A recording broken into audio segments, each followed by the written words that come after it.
Pichincha Universal, generando noticias. El economista Marcelo Varela está en los estudios de Pichincha Universal.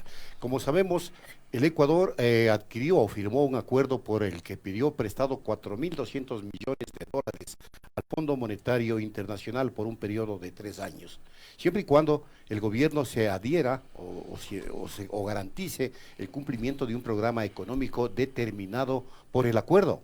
En palabras de Christine Lagarde, la directora gerente del FMI en este momento, este fue un programa integral de reformas destinado a modernizar la economía y allanar el camino para un crecimiento fuerte, sostenido y equitativo. Así cualquiera se emociona, mi querido economista. Buenas tardes. ¿Qué nos puede decir? Buenas tardes, Washington. Un gusto.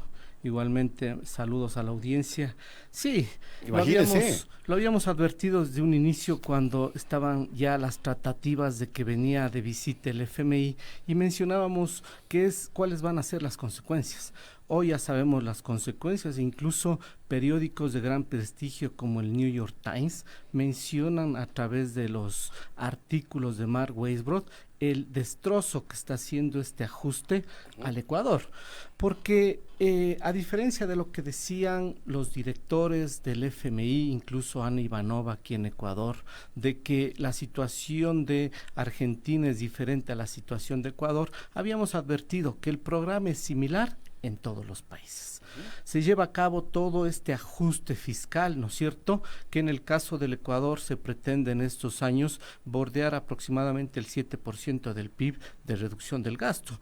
Y el ajuste fiscal, como hemos ido viendo, ha implicado no solo reducción del gasto público, que afecta, como hemos advertido, la demanda agregada, sino el despido de cientos o miles, digamos, ¿no es cierto?, de trabajadores. Sumado a eso, todos los procesos de privatización, haciéndonos creer que es mucho más conveniente, ya que el sector privado administra mal la cosa pública y obviamente un buen administrador es el sector privado. Entonces, ¿qué hay que hacer? Concesionar, llaman ellos, que no es más obviamente que una palabra utilizada para el proceso de privatización. Sumado a eso, todo esto el programa de este ajuste cumple ciertas metas, tanto metas cualitativas como cuantitativas.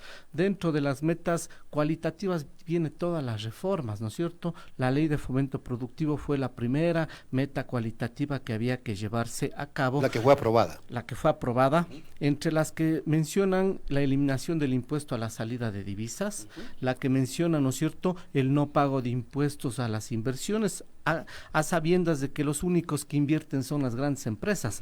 Toda la remisión tributaria que se hizo, toda la remisión laboral e incluso hasta las remisiones de pago de matrículas de transporte y servicios básicos. Así es decir, fue. Todas esas medidas venían y junto con esas medidas, obviamente, todo el proceso de reforma laboral y de desregulación del sistema financiero. Ahora, ¿se ha logrado reducir el déficit fiscal, que era una de las metas potentes, digamos, planteadas por el régimen? Difícilmente se ha reducido el déficit. Contablemente mencionan ellos que sí. ¿Por qué? Porque dicen, bueno, hemos reducido la inversión pública en 3.500 millones de dólares, hemos reducido el gasto en 2.000 millones de dólares y los 5.500 millones de dólares ha reducido el déficit. Pero no es así. No es así. Así no se reduce, obviamente, el déficit. ¿Cómo se reduce el déficit? A través de más ingresos. ¿Qué ha pasado con los ingresos? Sí, digamos que las recaudaciones por la remisión tributaria se incrementaron en 800 millones, pero ¿qué va a pasar de aquí para adelante con las remisiones tributarias? Primera. Segunda, cuando el precio del petróleo, o mejor dicho, considerando promedio mensual, el precio del petróleo de este gobierno ha sido superior al del gobierno anterior, en promedio mensual. ¿Pero qué implica esto? Que cuando el petróleo es mayor, nosotros tenemos que importar muchos más derivados. Pagamos mucho más precio por la importación. Por supuesto. Digamos que tenemos 100 barriles de petróleo a $50, vamos a recibir 5.000. Pero la gasolina vamos a tener que comprar no a 50, sino a 80 o 90. Es decir, Se equipara, ¿no? Exacto, más que se equipara, terminamos perdiendo o sacando mucho más dinero, más divisas, ¿no es cierto?, para ello. Entonces, obviamente, la forma de conseguir los ingresos, no, y contablemente se ha ido manejando, obviamente, estas condicionantes. Pero volvamos a las metas cualitativas. Entonces, viene todo este proceso de reformas que lo único que busca todo este recetario fondo monetarista es que las condiciones de acumulación del gran empresariado sean mayores. Por eso no les cobremos impuestos, hagámosle las remisiones con la condición de que obviamente viene la inversión. Pero todo este sobredimensionamiento del ajuste fiscal, Washington y a los queridos oyentes, se da en una circunstancia en donde está sobrevalorada las reales condiciones. ¿Por qué? Todo esto supuestos de reducción del déficit, de mejora y de crecimiento fuerte, que sabemos que no hay ningún crecimiento fuerte, se da en circunstancias en donde se ha sobrevalorado la inversión extranjera directa. Nos dijeron que esto iba a venir acompañado, obviamente, de cerca de 8,000 millones de dólares, pero si consideramos los 2 últimos años han venido 2,200 millones de dólares, mucha menor inversión que en años anteriores. Pero ¿cuánta plata se ha ido? Washington. Nuevamente, solo el 2018 se fueron cerca de 24,000 millones de dólares, solo el 2018, con una tasa impositiva del impuesto a la salida de divisas del 5%. Imagínese ¿Qué va a pasar los siguientes años cuando se aplique la ley de fomento productivo que elimina el impuesto a la salida de divisas? Entonces, no solo que se están yendo divisas, sino que la economía se está contrayendo producto de la reducción de la demanda agregada. ¿Por qué? Porque el gobierno ha sido miope. Sí, ni el presidente ni el ministro que es un asalariado del gran empresariado y representa a ese sector, más no es un gran no es un gran empresario, sino un gran asalariado del ministro, obviamente están haciendo las cosas en donde está llevando la situación ecuatoriana a una recesión. Pero no es solamente cuestiones económicas de recesión, porque aquí se ve una cuestión grave, Washington. Las propias empresas marcaron el primer trimestre del 2019 una reducción, ¿sí?, del 15% en las ventas. 15%. ¿Qué implica eso? Eso implica, obviamente, que las condiciones de demanda de trabajo, es decir, que quieran más trabajadores, no se va a cumplir. Y esto obviamente va de la mano con todas estas metas cuantitativas que el FMI planteaba. No es solamente estas metas de reducción del ajuste fiscal, que es imposible, no es solamente estas metas cuantitativas de que se reduzca todas estas condiciones presupuestarias, sino todas estas metas cuantitativas van direccionadas hacia este objetivo de mayor acumulación hacia estos sectores. Entonces, este sobredimensionamiento está llevando a un proceso de recesión.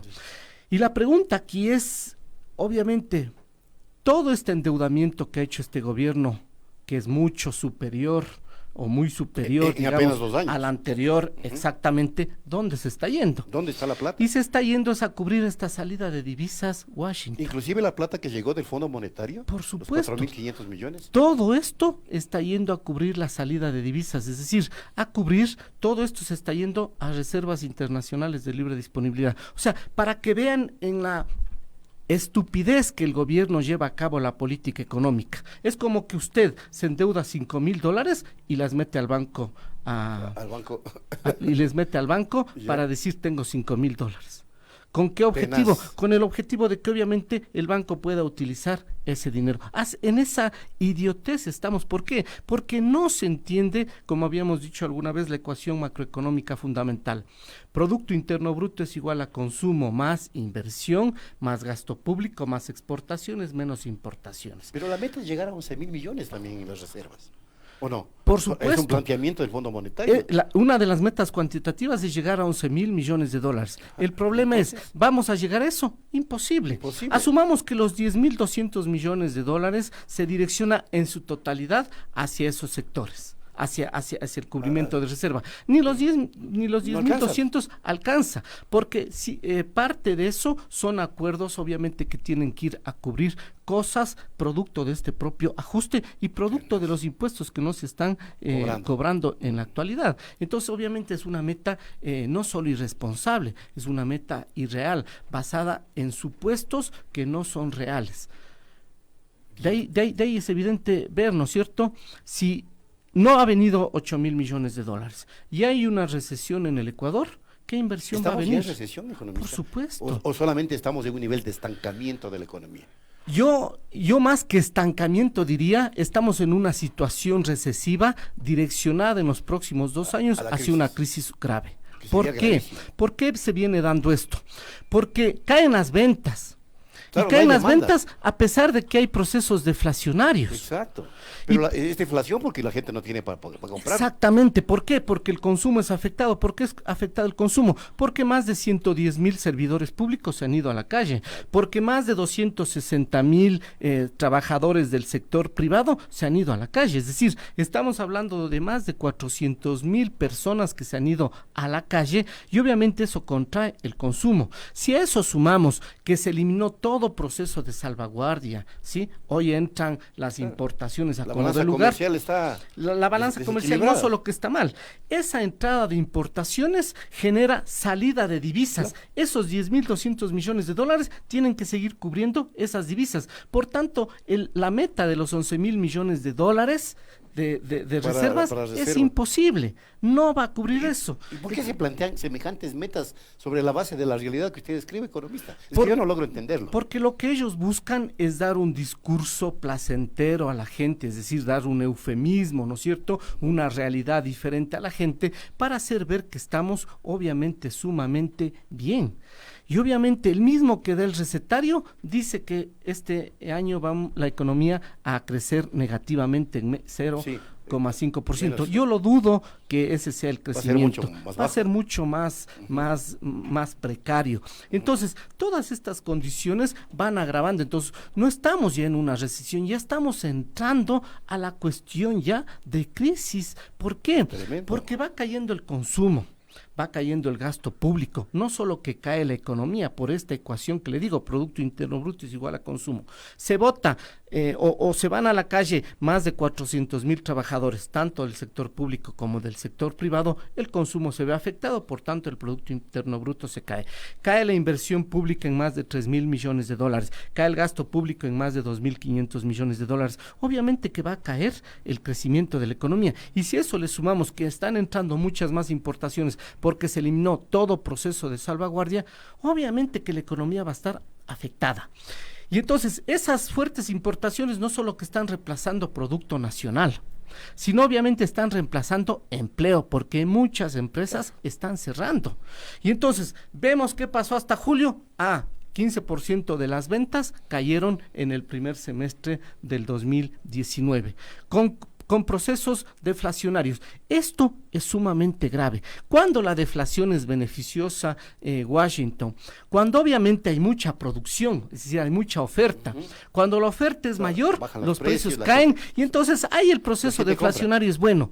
Pero, ¿qué muestra un proceso deflacionario con contracción del consumo y de la economía? Realmente una entrada ya a la crisis económica, que yo le vislumbro de aquí al siguiente año una situación ya grave, y en 2 años obviamente ya va a estallar una crisis económica producto de estas medidas que se están llevando a cabo. Es una receta que persigue que entremos en este nivel de crisis, porque se le empuja al país a la crisis. ¿Para qué? Según el Fondo Monetario. Porque ellos dicen, bueno, entramos a la crisis, sacrificamos estos 2 años y a partir de eso sí comenzamos toda una etapa de recuperación, una etapa boyante de la economía ecuatoriana y comenzamos a ser fuertes, competitivos, etcétera. Claro. ¿Es cierto aquello?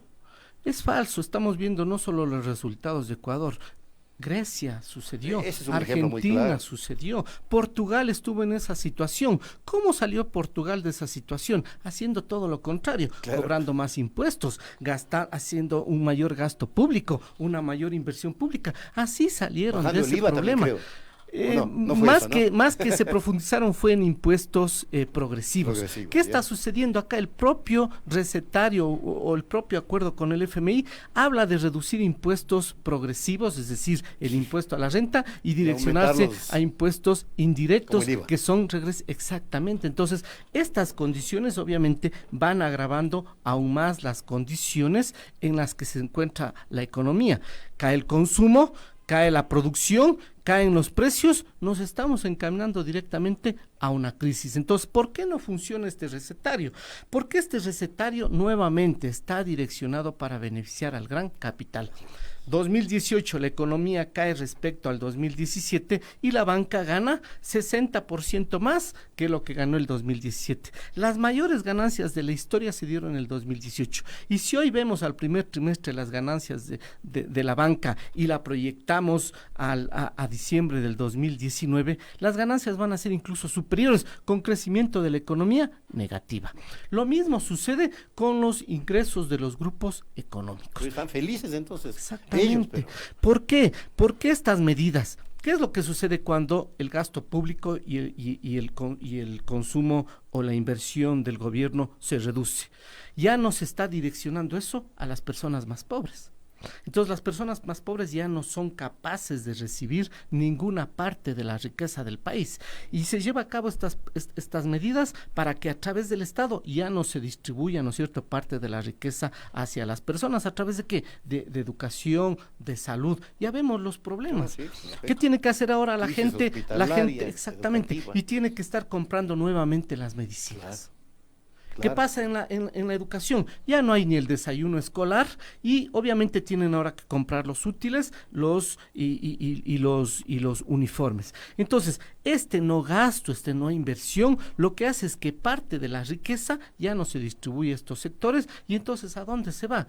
Definitivamente a ellos. ¿Mediante qué? Estos procesos acumulativos basados en que en esa reducción de la oferta, las grandes empresas no van a aceptar perder su rentabilidad. Si ellas ganaron 20% y cae la producción y el consumo, ellas para solventar ese 20% de rentabilidad, porque no van a aceptar, ¿qué van a hacer? Se van a comer a las más pequeñas. Pues. Desde luego. Y entonces eso va agravando aún más la situación. ¿Y en dónde se concentra todas estas medidas? En las grandes empresas. Entonces, esto es un mecanismo en donde se está redistribuyendo la riqueza de los pobres hacia los ricos. Y entonces las consecuencias se va viendo, obviamente, en los indicadores de pobreza y desigualdad. También que como complemento se hagan las tan decantadas reformas laborales. ¿Qué es lo que se va a la Asamblea en esta semana? Por supuesto, ¿qué es lo que se busca con eso? Un proceso de acumulativo mayor. ¿Por qué? Mayor todavía. ¿Qué implica? Obviamente que no se pague horas extras. Que esa parte que antes iba a la seguridad social o al trabajador se queda ahora en manos del empresario. ¿No es cierto? Todos los procesos de reforma lo que buscan es que ellos vayan captando más riqueza. ¿Eso cómo se ve reflejado en la economía? A través de los indicadores sociales. Empieza obviamente a crecer nuevamente el Gini. ¿Sí? ¿Qué es lo que pasó entre el 2017 al 2018? Creció el Gini y el 2019 va a ir creciendo el Gini más, que lo que habla es justamente de estos procesos de concentración en estos grandes sectores. Entonces, estas medidas, ¿qué es lo que definitivamente va buscando Washington? Que los beneficiarios de esto sean los grandes empresarios. Es decir, no se debe de creer el mito de que es que los grandes empresarios y los empresarios no van a estar de acuerdo con llevar a cabo la crisis, porque también les afecta a ellos. No, les estoy mostrando que estos procesos de crisis, exactamente, la crisis del 99, claro. ¿Quién se benefició en esa crisis? Ellos. Washington, las grandes empresas y la banca. Ajá. En todo proceso de crisis, ellos se benefician. Entonces, estas medidas que llevan a la crisis, ¿con qué objetivo es? Con el objetivo de que la banca y los grandes grupos económicos se beneficien. Saquemos el mito de que ellos obviamente también se perjudican, no es así. Todo proceso de crisis genera estas condiciones de beneficios en el gran capital, sea financiero o sea productivo. Y obviamente quien se ve afectado es la mayor parte de la población y por tanto los indicadores sociales y económicos están siendo afectados por este proceso llevado a cabo por las reformas. De tasas de interés, no, economista. Por supuesto. A lo mejor revisión sí, pero la alza. Que también que creo que es una de las planteamientos. Lógico, el momento que se desregularice el sistema financiero, las tasas seguro suben arriba. En vez de que hoy se dé 100 operaciones, ¿no es cierto?, a una tasa promedio del 18% para ganar $180 o digamos $18, ellos van a reducir a 50 operaciones al 30% y terminan ganando mucho más. Eso es lo que obviamente va a generar esto. Es decir, no es que ese proceso de regulación va a llevar a que las tasas de interés bajen. No, ellos van a restringir el consumo y ese consumo va de la mano obviamente con una mayor tasa de interés. ¿Por qué? Porque cuando ellos restrinjan el consumo, la demanda de dinero va a hacer que las tasas de interés suban en un proceso de desregulación del sistema financiero. De ahí lo que se plantea, ¿no es cierto?, la eliminación del Banco Central. Entonces el Banco Central ya no tiene que intervenir. El Banco Central ya no tiene que prestar al Estado, el Banco Central ya no tiene que actuar, simplemente hay que dejar que la mano invisible del mercado actúe. Y obviamente, ¿cuáles las consecuencias cuando la mano invisible actúa? Las consecuencias son sumamente graves. Y entonces no se ha hablado absolutamente nada de las tasas de interés y lo que va a terminar esto es incrementándose. ¿Qué va a pasar cuando las tasas de interés suban, Washington? La producción va a caer. Desde luego. ¿Por qué? Porque los que más se van a afectar son los microempresarios y los pequeños empresarios, que son no solo los que producen más, son los que emplean más. Entonces este proceso no solo que va a afectar la producción, va a afectar aún más el empleo. ¿Y cuál es la meta del FMI al 2019 en la tasa de desempleo? Que el desempleo bordee el 8,4%. ¿Cuál es el objetivo de que haya más desempleo, de que haya más desempleados, de que haya mucha más mano de obra? ¿Qué pasa cuando piden hay mucha más gente ofertando su mano de obra? Los salarios caen. Esa es la lógica de esto. ¿Por qué hay que llevar a cabo esta reforma laboral? Para, obviamente, incrementar las tasas de desempleo y con ello, obviamente, el propio mercado va a llevar a que en esa mayor oferta de trabajo los salarios sean menores. Así que todo el recetario fondo monetarista está llevándonos a este proceso de crisis. Rompamos el mito de que esto es heredado de un gobierno anterior. Muchas gracias, como siempre, muy claro, muy didáctico el planteamiento del economista Marcelo Varela, que ha estado aquí en Punto Noticias. Pichincha Universal. Aquí se escuchan bien las noticias.